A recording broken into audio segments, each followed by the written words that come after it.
right, everybody, we're set to kick off a brand new Cabral Concept. I want to share with you an important set of research studies that have been known now for a while on exercise, a specific type of exercise, I'll be talking about that can reduce cancer up to 72%. This is an absolutely phenomenal breakthrough, I would say, in cancer-based research that we've known about for some time, but it continues to evolve and it continues to grow.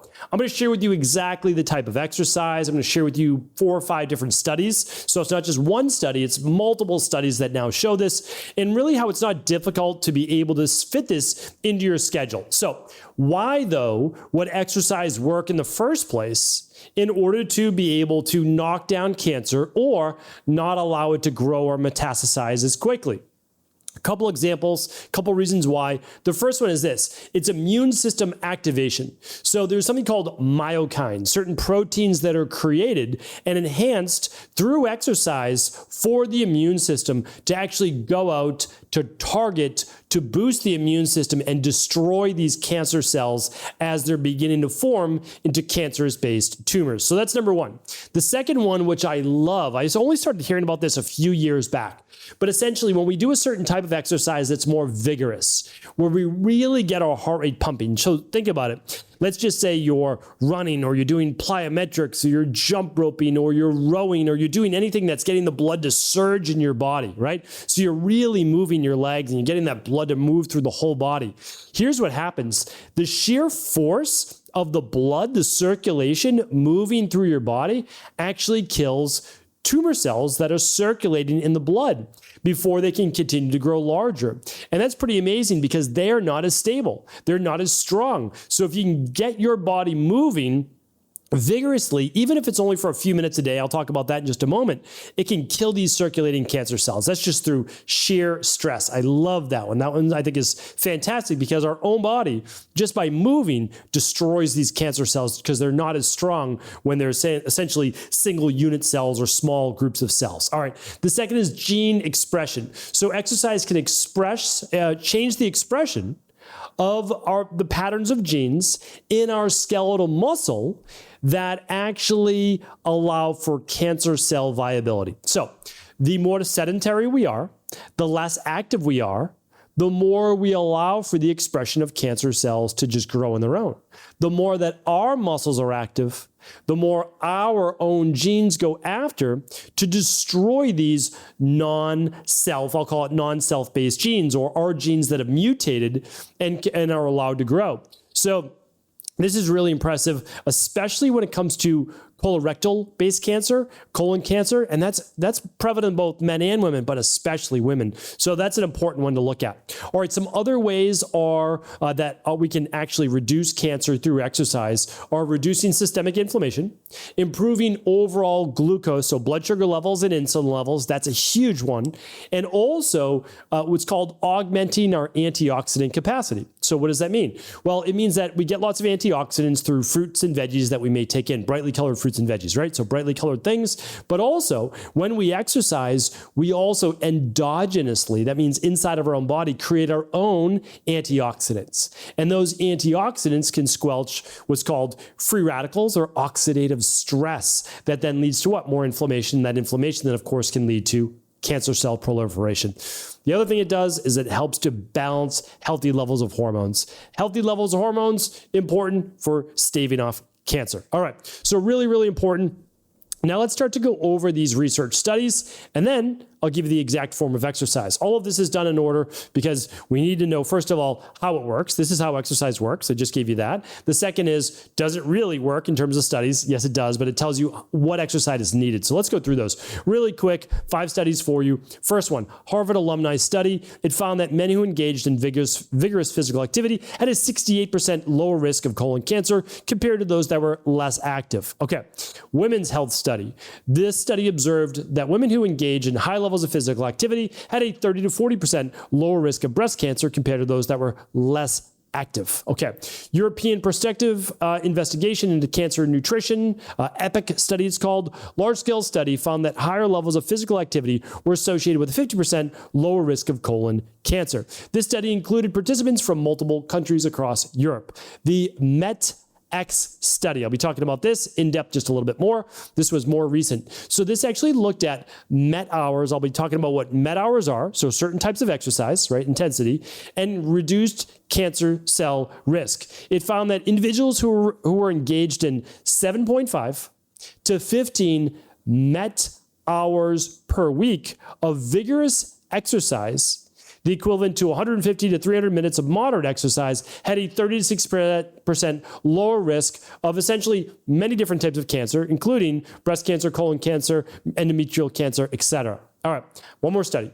The American Cancer Society Cancer Prevention Study, it showed that over 140,000 men and women found that those who engaged in the highest levels of physical activity had a 25 to 50% lower risk of various cancers, including lung, breast, and colon cancer. All right, so there's many studies like this. There's studies on the prostate and exercise, etc. So what they found is that it literally can be, and I have multiple studies on this, up to 70+% reduction in cancer. Now, there are a few studies that went specifically into what do we actually need for exercise. One of them is pretty hard to believe, but it's literally 7 to 10,000 steps per day.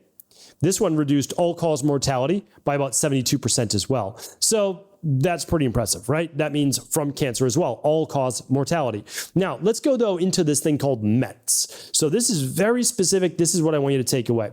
METs stands for metabolic equivalent of tasks. All right.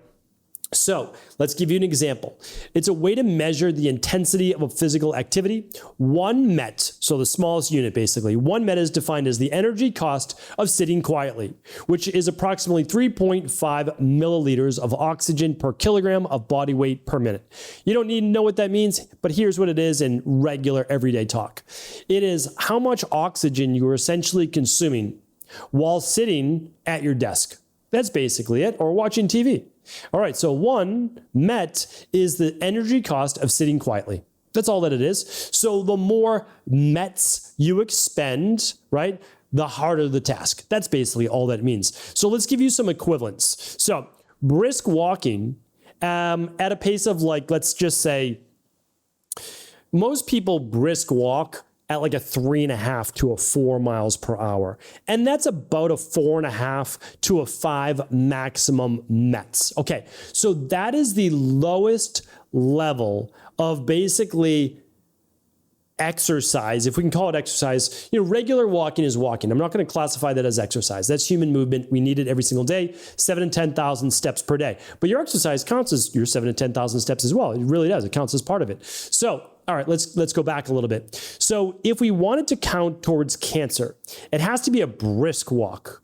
And I have the walking pad in my house. You could use a treadmill. You can do other things. But you can kind of gauge what 4 miles per hour is, 3.5 to 4. It's actually pretty fast walking. It really is. Like, you got to be moving to move at 4 miles per hour. So it's usually, I just want to give you the usual equivalent is something like a lower level elliptical or an upright bike ride, like cycling on your bike, or a very light jog. But a very light jog actually starts to move you more into 5 to 7 METs. Okay, so that's the equivalent. A exercise class would be more like the 5 to 7 METs, and that's about a zone 3 for your heart rate equivalent. Okay, so let's call. I don't want to go through this specifically because there's different fitness levels, but let's say zone 3 would be hill walking or an incline walk on your treadmill. That would be enough to get you these benefits. It would be an elliptical. It would be rowing. It would be an upright bike. It would be swimming. It would be a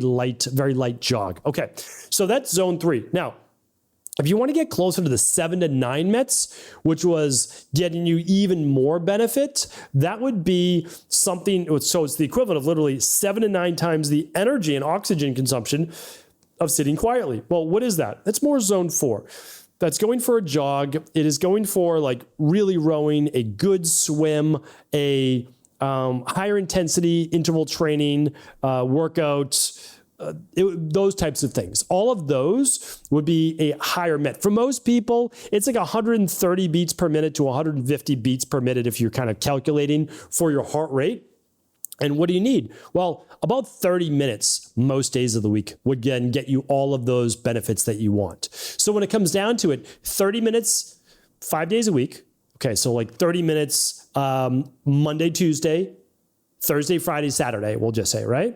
So, okay, those 5 days, you're going to get 30 minutes of a light jog or a jog, a bike, an incline walk or hills, doing hills, or high intensity interval training, any of those things for 30 minutes. So you set your watch and you just go and you get your heart rate essentially above, for most people, above a 30. For some, let's say you're 55, 60 plus, above 120 beats per minute. Again, you want to make sure that you gradually work up to this. You don't want to just dive in. And there is no set like how hard you have to push yourself, because it'll actually be dictated by your heart rate. So if you're not as fit, no problem at all. You need to do a little bit less actually to get the heart rate up to the same equivalent as someone who's more fit. They actually need to do a little bit more. So I found this really impressive because, one, we know from the Mets exactly how much it takes. Well, for people, let's just say 60 plus, get your heart rate above 120. I'm just giving you general guidelines. For people below 60, between 130 and 150 beats per minute for most people. And that'll get you there without a doubt. And you can actually almost get there for most people right around that 120 mark. It's just on the lower end. So in general, if you can literally get a cheap treadmill for home. I have my resources at stephencabral.com/resources. You can just check out what I have. I have an inexpensive treadmill, but it actually is really good. It does the job.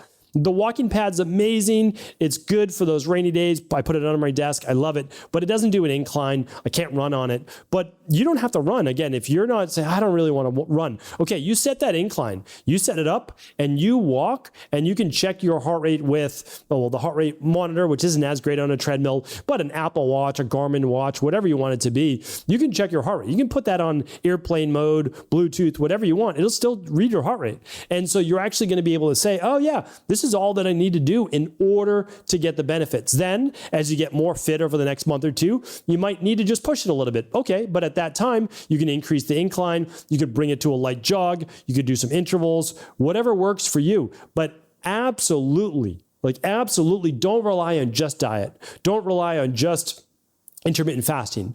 Use everything at your disposal. And I just think that building in 30 minutes right before dinner or earlier in the day, maybe right when you wake up, or at lunchtime, try to pick one of those times. And if you can, just that 30 minutes to be able to say, wow, up to 72%, I could decrease my risk for all-cause mortality and specifically cancer. I mean, that's pretty impressive, I think. So hopefully this was helpful. I'm going to link up the studies for you and basically all the other big takeaways at stephencabral.com/3135. As always, do feel free to share this show with anyone you believe it could serve. Take care, everybody. Thanks so much for tuning into today's show. Before you go, don't forget to hit that subscribe button. I want to make sure that you're getting our daily content, not missing out on anything. Functional medicine, wellness, weight gain, weight loss, anti-aging, living longer, stronger, and all of the most cutting-edge research. And if there's any topics you want to hear, feel free to leave them in the comments below. Take care.